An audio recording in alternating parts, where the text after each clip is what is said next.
Good morning, everyone. This morning we are going to cover a very philosophical subject in which British writer Samuel Beckett has actually criticized and written this thing sarcastically, kind of vilifying those people who are actually hobos, who are lazy, who are daydreamers, who are pipe dreamers. He has actually highlighted some lights on these kind of people who are just sitting on their duff waiting for others to help them. They live on help.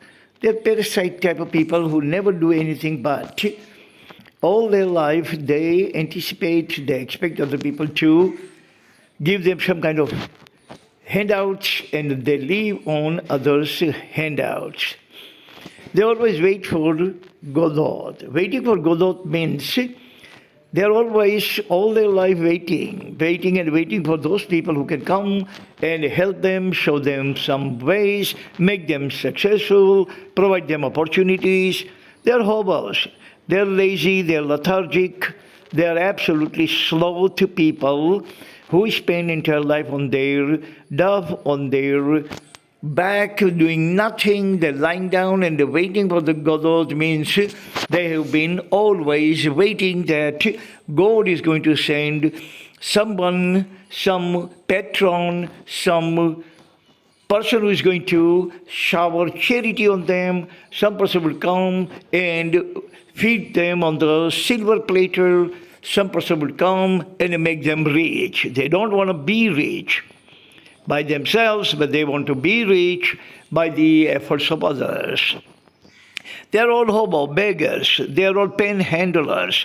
They're hobo. They are all waiting for Godot, waiting for others to actually help them to lead their lives. They don't want to do anything. They don't want to lift their finger. They don't want to feed them. They don't want to feed their kids. They don't want to work. But they always want someone else to work for them, earn for them, and bring bread and butter ready-made for them on the silver platter. Samuel Beckett has actually criticized those people, mocked those people, and he has actually sarcastically said that these are the people who always wait for Godot. Godot is we can say, lesser form of God, or those people who actually come and help this kind of hobo people. I have created 4 points. Point number 1 is complacent folks.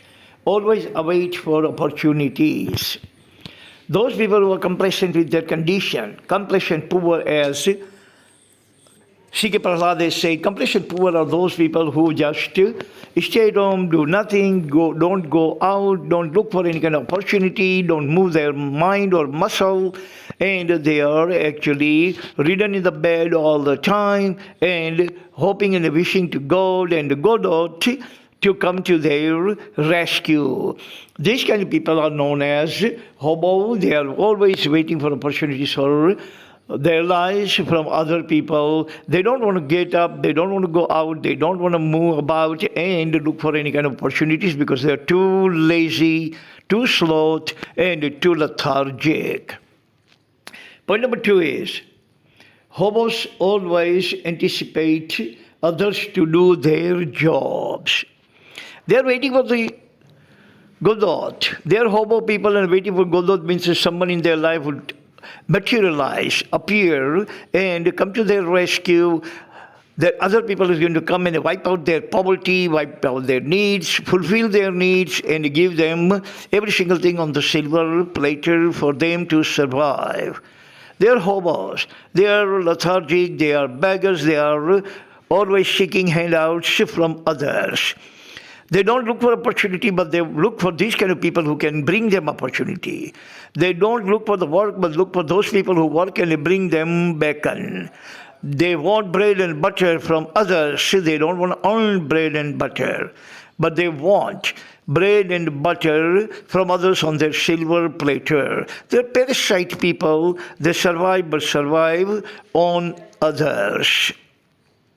Point number 3 is Golot never materializes to those who dream daydreams. According to Dr. Bucket, Samuel Bucket, those people who are hobo, those people who are parasite, those people who depend upon others, those people who are expecting and anticipating something from others, those people who are buyers, not buyers, but borrowers and beggars. They are borrowers and beggars. They don't want anything to do with their muscles or with their minds or their brains or their brawn. But they always want other people to work for them. They don't want to fish a fish, but they want other people to fish a fish for them. They are pathetic, poor daydreamers. They think that Godot is there and Godot is going to come and Godot is going to be appeared and Godot is going to Godot is going to come and help them out in every which way. Godot is going to provide them every single amenities that they need in their life. Every single amenity of life will be provided by Godot. And Godot, according to them, is a lesser form of God. Point number 4 is pipe dreamers await Godot till their finale. These pipe dreamers, these hobo people, these freeloaders, these beggars and borrowers, those no good fellows on this planet, the cumbersome existence on this planet, they don't do anything but they await all their life till their finale for Godot. They anticipate that Godot will come and Godot will bring tons of goodies, bag full of goodies for them, and they will have good time. They're going to spend their life until finale with the gifts provided by Godot. But that doesn't happen. Bucket has said that these kind of people always suffer. They always suffer from hunger, from disease, from dread, from death, every single thing, but they do not move their mind or muscle, brain or brown. They don't lift their finger to earn anything and feed themselves. They are beggars, they are borrowers, they are hobos. That's all the time we have. Thank you very much for listening. Tomorrow we're going to pick up another subject and elaborate. Until then, God bless everyone on this planet. Amen.